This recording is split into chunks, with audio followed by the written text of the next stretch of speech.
So first presentation today will be made by Vishwajit Mondol. Vishwajit, I assume that you prepared your talk on Lady Lazarus. Yes, sir. Please start your topic. Uh, shall I start now? Yes, if you want, you can switch on your video. So my internet connection is not that good right now, so I cannot, I think. Okay, continue.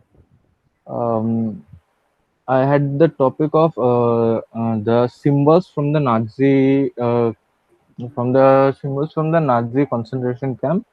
So in the poem Lady Lazarus by Sylvia Plath, we find the use of symbols. Here Sylvia Plath used symbols from Nazi concentration camp where the speaker exclaims, "Her skin bright as Nazi lampshade." The literary device used here is metaphor, where there is an explicitly controversial comparison that illustrates the extent of pain that the speaker feels. The Nazi lampshade is a reference to the legend when Nazis used the skin of murdered Jewish people to make lampshades. The imagery is surprisingly applied to the speaker's living body after it re-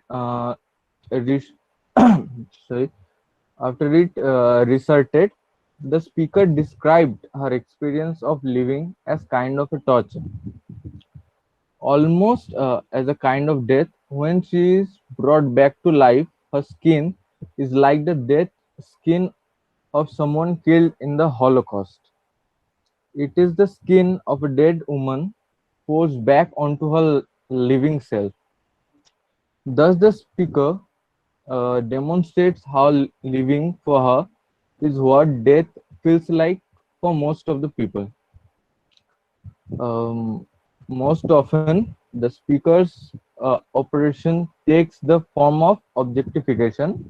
The society treats the speaker like an object whose purpose is just to pleasure others, rather than a complete human being. Here we find another symbol from the poem, her face, Jew Lenin. The lines refer to the clothes used to wrap the biblical Lazarus in the a tomb. The speaker is suggesting that the death and resurrection she was experienced have put her body through a similar level of physical suffering. Those are both domestic items, and as such as are associated with typical conception of femininity. Although invoking Holocaust is a controversial decision, but this comparison is meant to indicate the extent of the of, um, extent of the feelings she was going through, like the degree to which the speaker has came to feel she is seen as an thing rather than as a person. So that's it. Very good presentation indeed. Good Thank you, sir. presentation. So Thank you, sir. Vishwajit, you have identified the Nazi symbology. Yes, sir. The Nazi lampshade and the Jew Lenin. Okay, other symbols are there in the poem. So towards the So end of the like poem, skins, the skin is kind of referring to the Nazi lampshade that the Jewish skins were used to make lampshades by the Nazis. yes, towards the end of the poem, again we find a cake of soap, a wedding ring, a gold filling. All these are also related to the concentration camp. So there the human body extracts were used for manufacturing Okay, sir. commodities. Cake of soap, a Okay, wedding ring, a gold filling. These also refer to the same history of Holocaust. okay, sir. Thank you very much. So who Thank you, will sir. present next? Follow me. You are there on the line. Yes, sir. Okay, Pallavi, you will make your presentation. Okay, our next presentation will be by Pallavi Das. Yes, make your So, presentation. shall I start? Yes, start. Okay, sir. Good afternoon, sir. My topic is Plath use of self-exhibition as a form of protest against public gaze in the poem Lady Lazarus. Sylvia Plath, in her most ambitious poem, tackles the problem of female selfhood. What is female selfhood? Within a world where women are contained by rigid scripts and relegated to silence. On the one hand, she gives us poems where we can see women are reduced to nothing more than commodities, appears robbed of their humanity. On the other hand, we get poems such as Lady Lazarus, where she presents selves in revolts, resisting assimilation to patriarchal ideas. In both cases, Plath's poetry reacts against the absence, especially for women, of a public space, indeed a language for debate wherein one might make a visible and deconstruct the given order of the things. Transforming the conventional female body of the 1950s into a kind of Transvic dialect Plath make her persona speak in and to a public realm dominated by male desire. Giving the female construct voice, so to speak, Plath prefigure recent trends in feminist criticism that read the female body as text. Um, the public wants to see the woman in the home, so the woman respond by fearing to go out. The public wants to see woman thin, so the woman starves herself. um, mm,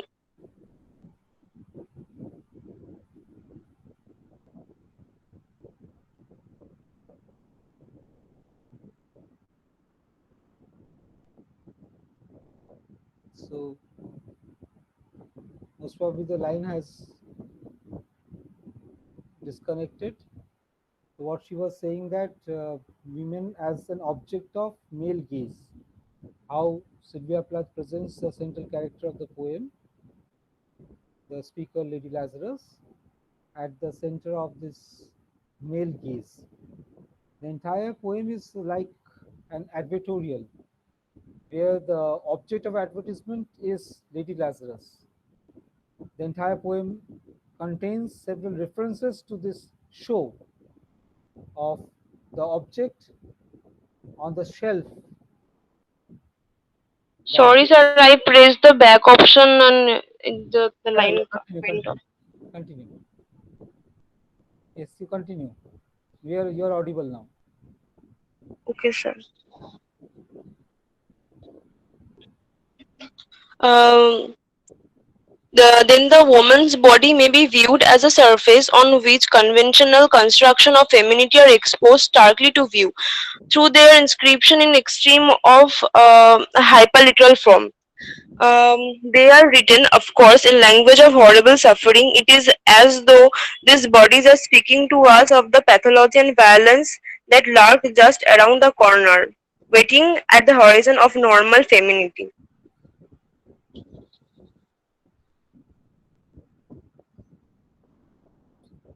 So again, the link has got disconnected. So the poem contains the lines like "Peel off the napkin of my enemy. Do I terrify?" So she's showing her off. Do I terrify? She's asking this question, and then she exhibits item wise the properties of her face: the nose, the eye pit, the full set of teeth. Soon the flesh that grave cave ate will be at home. She also imagines herself as an object of display in some sort of museum. The peanut crunching brown crowd shoves into sea as she has annihilated each decade. Every time this crowd, peanut crunching crowd, comes to see what her condition is. And through this gaze, they unwrap her hand and foot. So it is compared to a big striptease where each and every item is objectively displayed on the shelf. So she is performing the role of a striptease artist calling for the gaze of gentlemen, ladies. She's exhibiting herself. These are my hands, my knees, I may be skin and bone. And then she tells her own experience that I am that identical woman. This type of exhibition then takes us into that hospital space where she is talking about her recent attempted suicide, where she has recovered from that homicidal attack, and she compares this to a theatrical show. So everyone who is watching, they call it a miracle. Like Lazarus, she has come back from the world of the dead. From death she has returned. So she is called a miracle. So she asks for a charge. Yes, you have to pay some charge to see the scars that I have on my body. For eyeing of my scars, you have to pay charge. There is a charge for hearing of my heart, the narrative that she is making, the story that she is telling about herself. So everyone has to pay a charge, and she asks for such a large charge, a very large charge, for a word or a touch or a bit of blood. So these are relics. In Christian religion, these relics are very important, especially in Catholic religion. So she is displaying these parts bit by bit as relics, and she's asking for the exhibition charge.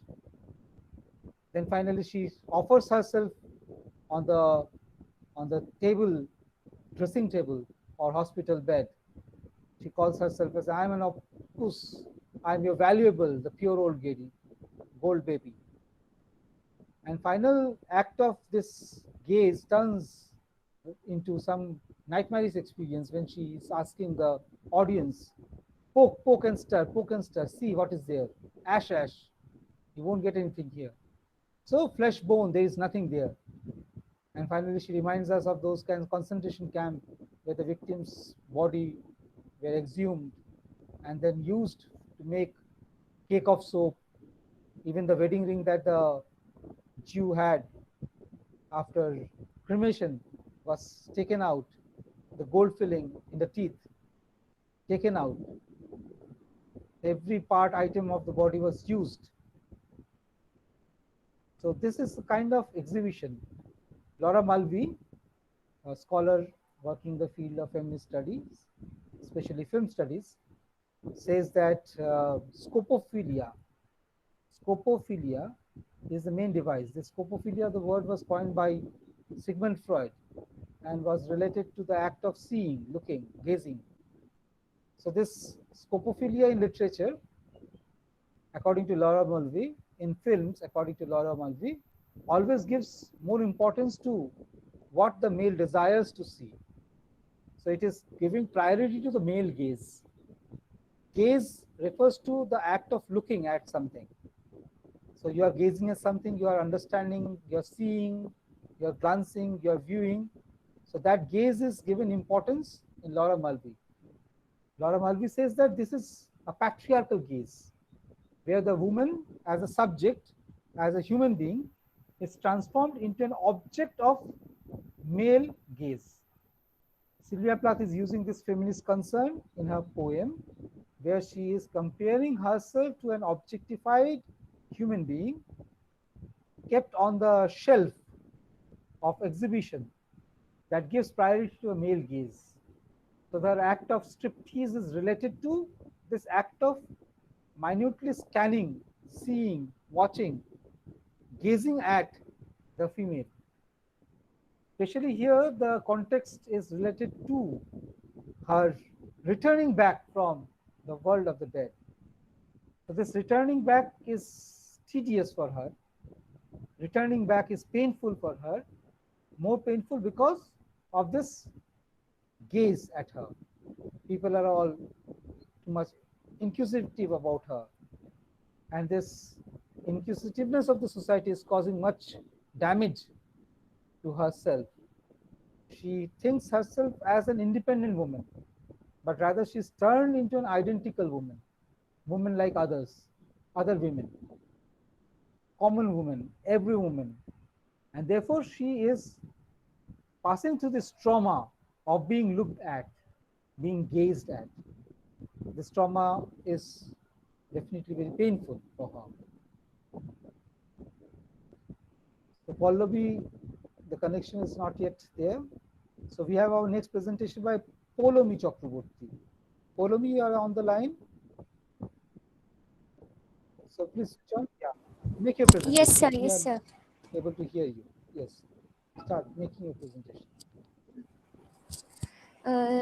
Sir, my topic is visual imaginary in the poem Lady Lazarus. So, Yes, start. uh, okay, there are 7 main type of imaginary in poetry. Those types are auditorial imaginary, Imagery. gustatory Imagery. imaginary. Imagery. Okay, Coming sir. from the word imago, Imaginary. I-M-A-G-O, imago. Imago means picture, image. And when we have image with the help of word in poetry, this is called imagery. I said earlier that we have two types, organic and non-organic imagery. Now you're talking about organic images. Yes, start, continue. Okay, and there are 7 types of I'm talking about, and tactical imagery, olfactory imaginary, and my topic is visual imaginary in the poem Lady Lazarus. So, in this form of the poetic imagery, the poet or the narrator appeals to the reader's sense of sight by describing something the speaker or narrator of the poem sees. It may include some colors, some brightness, shape, size, and patterns. To prove reader with visual imaginary, poet often uses some similes, metaphors, or sometimes they personified something to describe that. Lady Lazarus is a very great example of visual imaginary. By Sylvia Plath, she uses a very specific visual imaginary with this thing in this poem. So, in her poem, the first reference she uses, she talks about how she attempted to suicide and end her life. So first she uses in the stanza, third stanza, my skin bright as Nazi lampshade, my right foot a paperweight. So here she gives us a very clear imaginary how she looks. She has a very pale skin because of she lose a lot of blood, and that's because her skin became pale. Her foot is like paperweight because of her very because she loses a lot of weight. That's why no, because she loses a lot of blood, that's why she feels weak, and her foot feels very weighty. And she also gives us say that my face a featureless line and Jew linen. She gives us her visual imaginary how she looks after all those things. And she also gives us a lot of things like the second time when she attempt to suicide, she gives us a very clear view what happened there. They had to call and pick the worms of me like sticky pearls. So here she gives us a imaginary the second time when she attempt to suicide and end her life. Then she literally she meant it, and she wanted to die, and everybody in the room was calling her and searching for her. She gives us the visual imaginary of that part also. And then she also gives us a lot of like similes and metaphors to describe how the doctor tries to help her, but he literally can't help her, and all of these things what she's going through. So she gives us a very clear imaginary view in this poem. The definition of imaginary is the collection set of images in a poem or other literary work. The imagery the plot uses in her poem leaves the reader to assume that her soul is darkened by the torture that she endured, but it also seems as if she finds a way to poke fun of her circumstance. And she also referred to her body as a disappearing, and becoming a foot for the grave. Uh, then she also, even though Plath lived in a life full of her personal pain and torture, she probably did not want anyone else to have to suffer the way that she wants. So she gives us a very clear view of how depression is an all-consuming force if not rec- reckoned with early on. So that's it. So Thank you, Polomi, for your presentation. thank you, sir. Visual imagery identified in the poem, and you also define imagery, a set of words that creates a kind of imagery pattern, and through the words, either the senses are referred to, means the sensory appeal is made through words, or some conceptual associations are made to the words. In this poem, we have identified visual images. Visual images depend on a set of metaphors. So when she's comparing herself to a walking miracle, bright as a Nazi lampshade, so the image of the Nazi lampshade comes into our mind. That Nazi lampshade is being compared to this woman. Again, the paperweight, futureless, fine, Julian. So we have several such tropes, metaphors in this poem that help us to get a visual picture, image of the lady. So this is an excellent analysis of this visual image in this poem. So we have our next presentation by Bipasha. Bipasha, you're there online. So Bipasha will be talking about the use of death imagery used in this poem. Bipasha, are you there?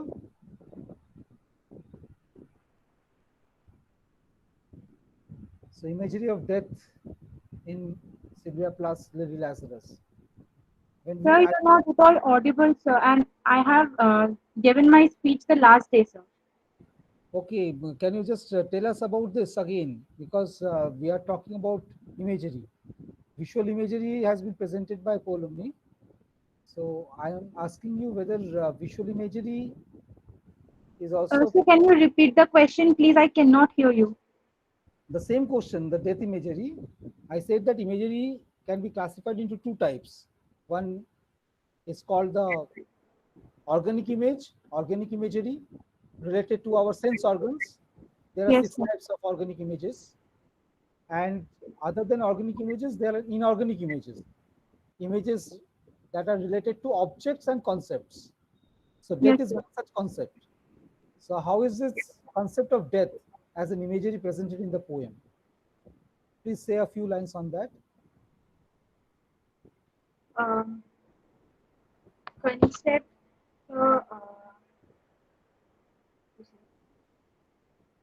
I mean, sir, here Sylvia Plath uses explains about her personal struggles with her suicide, and she also brings out the Nazi references, like some few lines where they're like crawling worms, and all these things make it somehow conceptual. There, I actually don't know how to explain. I'm just so Okay. badly unprepared I'll about it. just help you. The word death has been used repeatedly in the poem. Sir, sorry. The word death has been repeatedly used in the poem. Yes, sir. And there is a pattern of the use of the word death as a Yes, sir. concept. Yes, sir. This death as a concept appears not only in the title, the image of Lady Lazarus, who has returned from the death. Lady Lazarus, as I told you earlier, refers to a biblical myth of Lazarus coming back from the world of the dead. Yes, sir. So Sylvia Plath uses sentences like dying is an art like everything else. I do it exceptionally well. Then death is the theatrical. So expressions like this give us a clear-cut image of death. Yes. According to Sigmund Freud, our human life fluctuates, vacillates between the extremities of eros and death. Eros refers to life, while other extreme is the death. So death instinct and the erotic instinct. Human life fluctuates in between. We are aware that death or mortality of the body is must. We are aware Yes. of this. This is the truth. And yet, through our creativity, through our life activity, we try to substantiate, we try to defeat the consciousness about death. In this poem, there is the present. Sorry, sir. In this poem, there is the coexistence of Yes. life in death, death in life. Yes, sir. Coexistence of life in death and death in life. Yes, sir. So the resurrection, as proposed at the end of the poem, also refers back to the coming back, refers to the coming back of this female figure, Lady Lazarus, who is promising that out of the ash I will rise with my red hair and I will eat men like air. So in this poem, death recurs again and again as a conceptual image. And through this series of references to death, the conceptual imagery of death is built in this poem. So who will make the next presentation? Most of the participants are absent today. Okay, Shushmita has joined us. Shushmita will be making a presentation with the help of the metaphors, with the help of the objects. Shushmita, are you there on the line?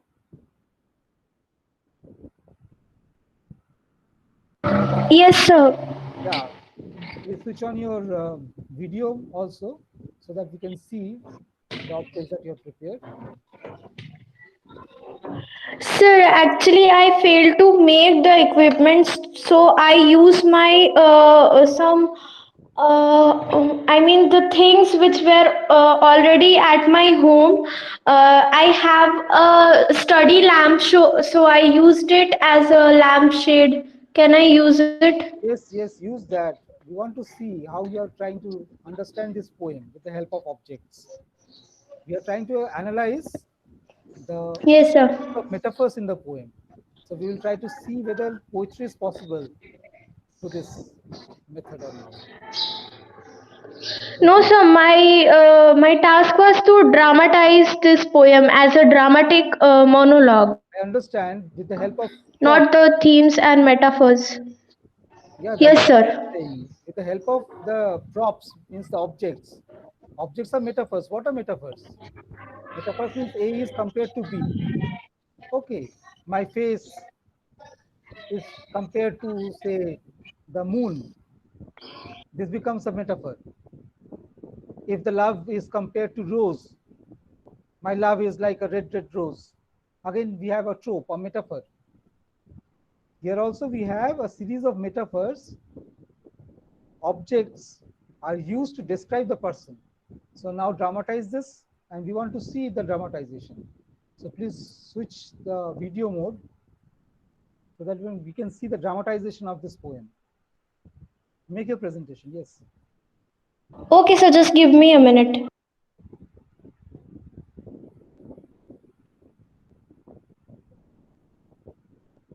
So let us list the objects by the time she prepares. What are the objects here? First is a Nazi lampshade. Then we have a paperweight. Then we have linen napkin. Then we have a set of teeth. Then we have the image of the grave.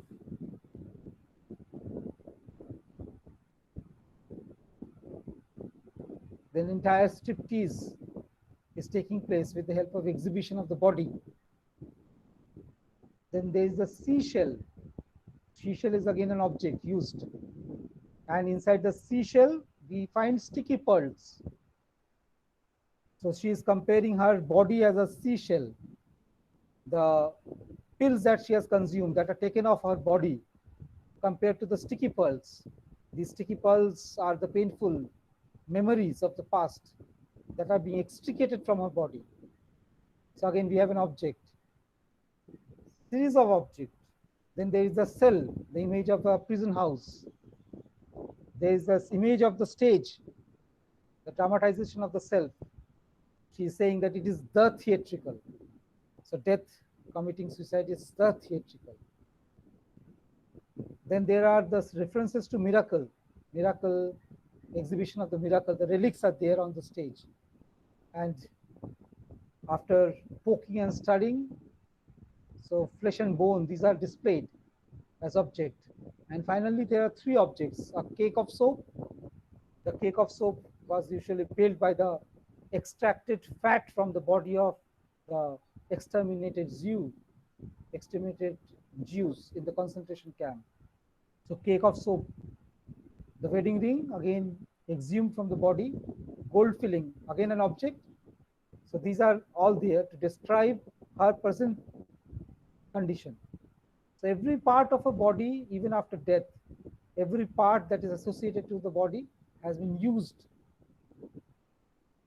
Yes, Sushmita, now make your presentation. You're ready?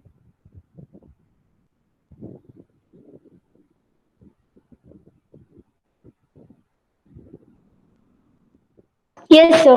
Yes, make your presentation.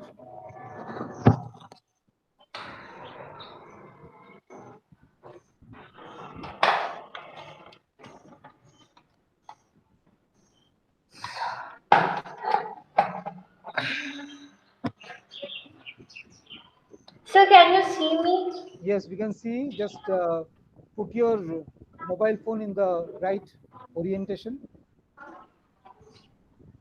The mobile phone in the right orientation. Auto rotate. Auto rotate mode.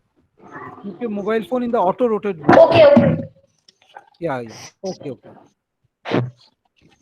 So actually my earphone plug was connected there, so it cannot stand. It cannot stand, then just auto rotate mode. Auto rotate. Is it okay, sir? No, it is not auto rotating. In the mobile Auto rotating. Sir, yeah. Just switch on the auto rotate mode in the mobile phone. Yes, now it's okay. Yeah, continue.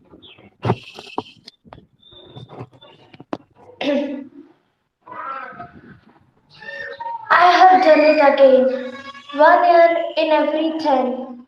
I managed it. A sort of walking miracle.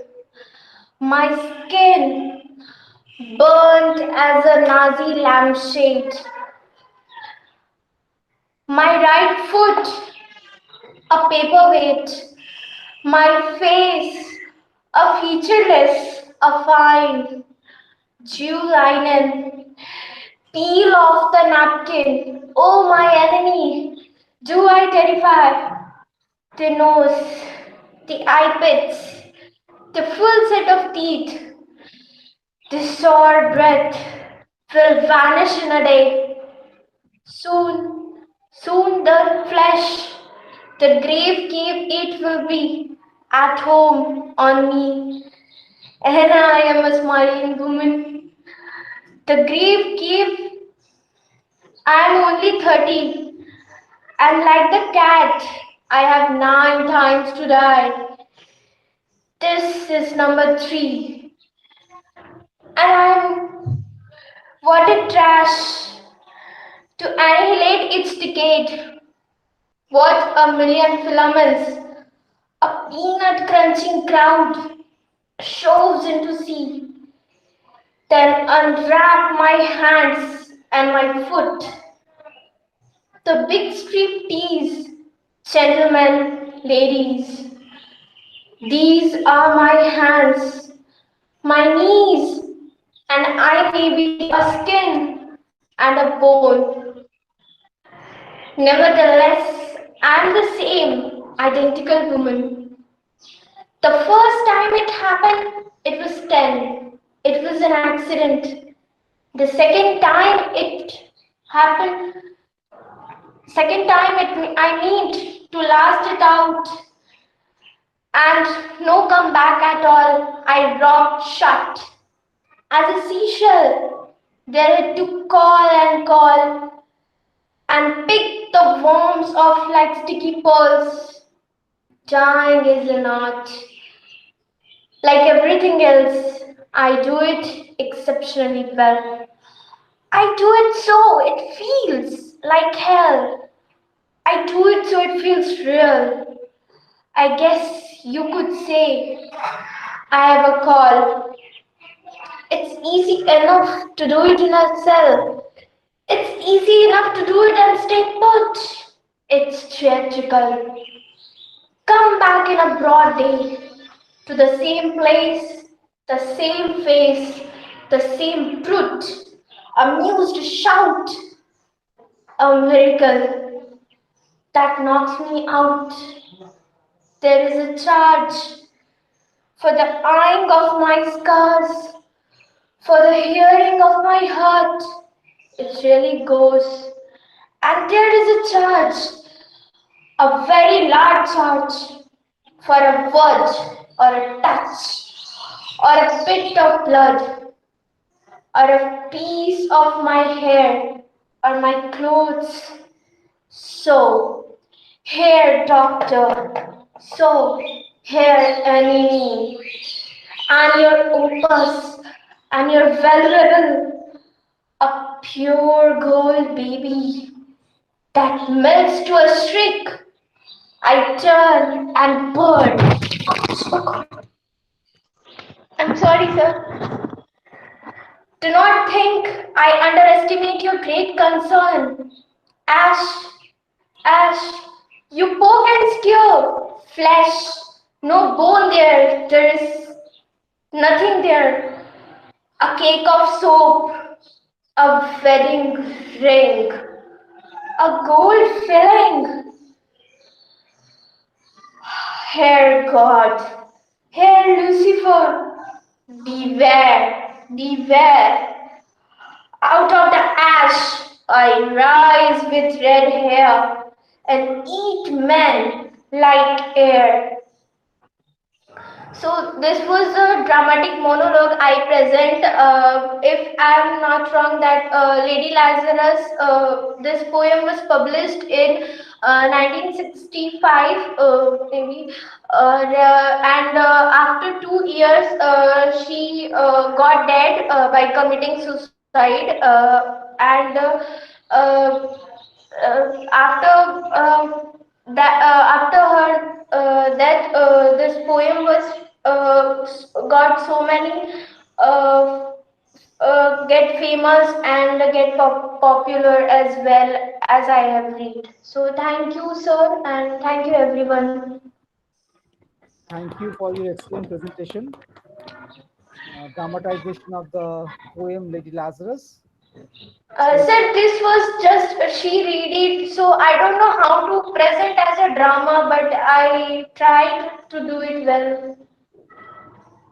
Yeah, you have to enter into the role of Lady Lazarus in order to create this drama. The space has Yes, to sir. be present. So you have understood the text well, you have internalized the text, and you have presented this drama that is going on. Yes, sir. Whenever I read this poem, I feel like that she has the pain around all her lives. She faced so much of trauma and so much problems by her father, Otto Ploth, and her husband also. So whenever I read this poem, I feel it, and one another thing which I felt that she was maybe assaulted, because there are some lines which signifies that, and that's it.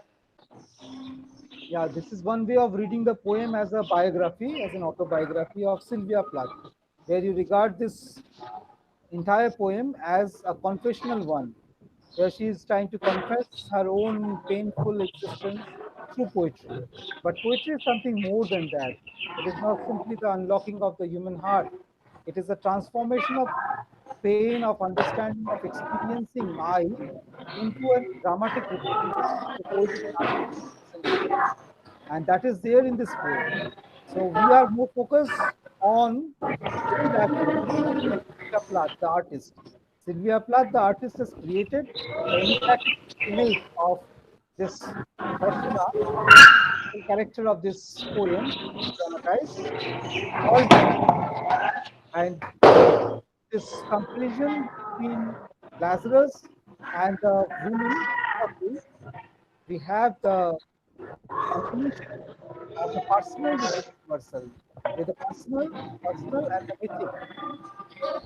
Therefore, we can connect with all the women. Feminist theory talks about the circulation of the female from father as a daughter. Female is the property of father. She is circulated to the lover or husband, and after that she is circulated to the son if she has one, and after that to the grandson. Throughout the life, a female becomes a relational being, a kind of property of the father, of the lover or husband, of the son, grandson, or the daughter even. So this circulation of the female as property from one hand to another hand has been depicted in this poem. And this is a series of suffering where she is always regarded as a commodified object in the grand order of the world, where the public eyes always try to look at this person not as a human being but as a female. And this voyeuristic scopophilia, or looking at the female from this voyeuristic point of view with the male gaze, has been foregrounded by the poet. As your performance has shown us that she is throughout the poem trying to dramatize her suffering. Poetry is an artistic representation of the reality. Artistic representation of the reality means it is artificial. So if it comes very close to life and the art succeeds in representing the life, it becomes best form of poetry. Sylvia Plath does that exactly. She is not only writing a poem but also writing a drama that represents the trauma of a female being, a human being. And this trauma is best represented with the help of performance. Even before this concept of performance poetry was developed, we have a seminal poet, Sylvia Plath, working on this genre of performance poetry. Lady Lazarus should be regarded as one of the best performance poems, where the dramatic persona has the scope to perform poetry like an actor on the stage. Say Lady Macbeth, in the sleepwalking scene, she is performing out, damn spot, here is a rub. Okay, so all the perfumes of Arabia will not sweeten this little hand of mine. What is she doing? She's actually talking about her condition. In the first person narrative, she is talking about her condition. Shakespeare wrote that poetry, and the character is Lady Macbeth. We never confuse Lady Macbeth with William Shakespeare. We never say that William Shakespeare is sleepwalking in Macbeth. Rather, we always say Lady Macbeth is sleepwalking in Macbeth, delivering her famous soliloquy. Even Macbeth's soliloquies are never confused with Shakespeare's personal self. William Wordsworth, while reading the sonnets of Shakespeare, said that with the sonnets, Shakespeare unlocked his heart. T.S. Eliot objected to the view and said, had Shakespeare done so, he is a lesser artist, because the object of art, the subject of art, these are all represented in an artistic manner, where there is a strict objectivity of the artist, the creator. So you cannot just identify the story of the writer by reading the story written by the writer. That is what T.S. Eliot is saying. Because the mind of the poet is like a shred of platinum, like a filament of platinum that is used in the experimental lab, where the platinum does not undergo any kind of change, but as a catalyst activates the reaction. Thought is blended with feeling, feeling is blended with emotion, emotion is blended with intellect, intellect is blended with words, language, language is blended with meter. So poetry is created. And here we have a set of objects surrounding the dramatic persona. And she's comparing, Lady Lazarus is comparing her condition with the Jew in the concentration camp. And through this comparison, through this metaphor, extended metaphor, she is presenting the trauma of being in this prison house of patriarchal dominance.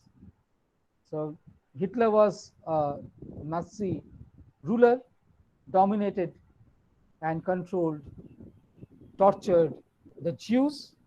In a similar way, this large world is seen by Lady Lazarus, the persona, as a vast prison house ruled by the patriarchy.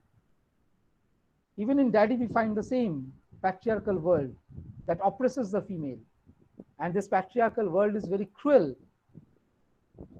violent, tortures the female, and transforms the female into an object. So she is using the dramatic art to represent herself.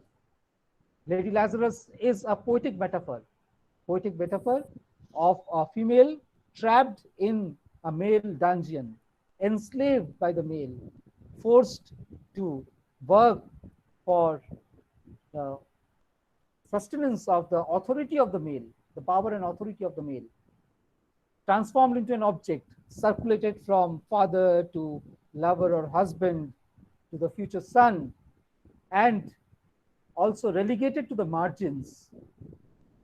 So this poem has been read in various ways as a psychological exploration of the mind of the female who had been repressed, oppressed by patriarchy. The latent anger that is there in the mind of the Lady Lazarus, is exhibited in the final lines of the poem, where she is talking about a radical feminism, where she is talking about avenging her suffering by taking up arms against a sea of trouble. And there she is talking about resurrection, returning back to the world to avenge her suffering. Her God, her Lucifer, beware, beware. Out of the ash I rise with my red hair, and I eat men like air. So this is also a dramatization. So the entire poem can be read as a dramatic poem, as a dramatic monologue. So this dramatic monologue has different sections. According to Aristotle, a well-structured poem must have a beginning, a middle, and an end. So here again we have a structure of beginning, a middle, and an end. One of the finest dramatic monologues ever written, and that too by a female poet, exceptionally well written, a modernist feminist poet, Sylvia Plath. With these words, I would like to conclude this discussion. Do we have more presentation today? Most of the students are absent. So thank you for participation. So we had... So there is one more, I think. Yeah, Vishnu, your presentations are very good. Vipasha also responded to the question. Shumona and Onkita, they are silent today. Onkita and Shumona, if you want to make some observation, you can make observation. Sudeshna is there. Sudeshna, you can make some observation. Sudeshna, have you been assigned any task? Yes, sir. Have you been assigned any task? Yes, sir. I have one speech. Okay, then deliver the speech. Yes, we are waiting for that. So I have speech in the on the use of objects to describe human body that Sylvia Plath used in her poem Lady Lazarus. Yeah, continue. Make your presentation. Sylvia Plath in her poem, not only this poem, in her many poems like Metaphors, Tulips, and the Life, she has described her body like she described her body does not feel like it is her own body. She is suffering from immense pain of this patriarchy world, and she is simply a means towards delivering something like a child in. She described this in her poem Metaphor. In Tulips and in Life, she had undergone many operations.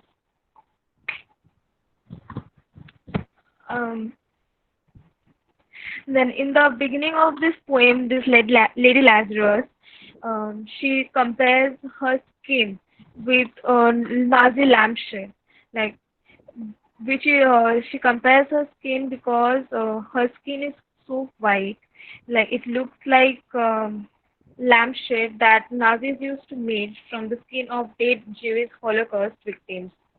She compares her suffering to Nazi prisoners to make the readers, like us, to understand the reason for her discontent. And and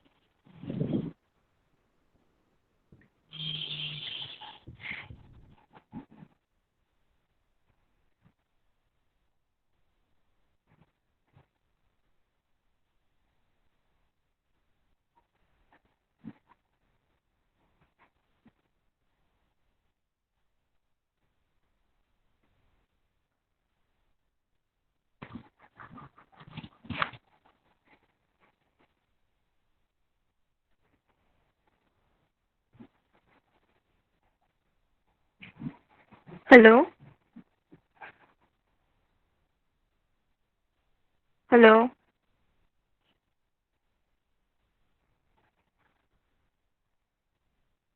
हाँ Sudeshna continue कर.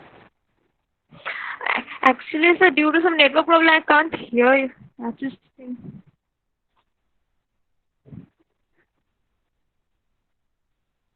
Okay, so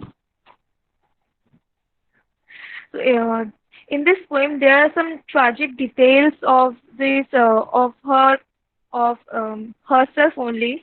Like she attempted so many suicides, but each and every time she failed. And she in this poem, she is kind of angry with everyone who tried to save her from each and every attempt of her suicide. Um, she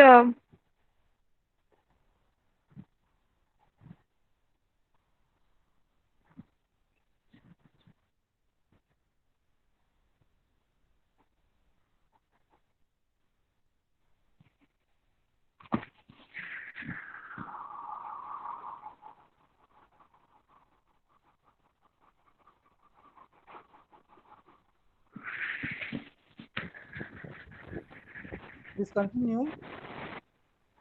We cannot hear you. Please continue. You're not audible. There might be some networking issue. So we cannot expect beyond network issues are cropping up. So the objects that hello. yes, continue. Please continue. Oh, so I can't hear you actually Yes, due to some continue. network You issues. continue your speech. You cannot hear us, but we can hear you. Continue your speech. Keep on speaking. Okay, sir. So as the poem progresses, uh, like there are some paragraphs where she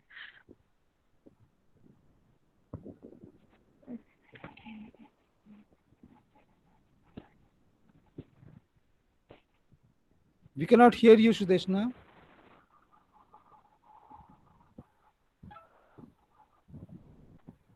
We cannot hear you, Sudeshna. So the objects are like napkin, paperweight, Nazi lampshade, the objects that were used as props by Shushmita. These are the objects there. And these objects are compared to the human body. And with this comparison, the metaphorical comparison, we have a full image that is visually palpable.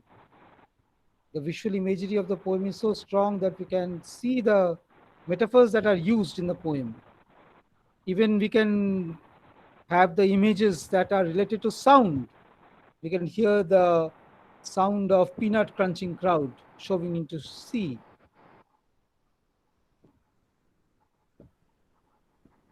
So such images are there. I also talked about the object image of a seashell. So when a snail comes out of a shell and the snail is hit or harmed, the snail reverts back to the shell.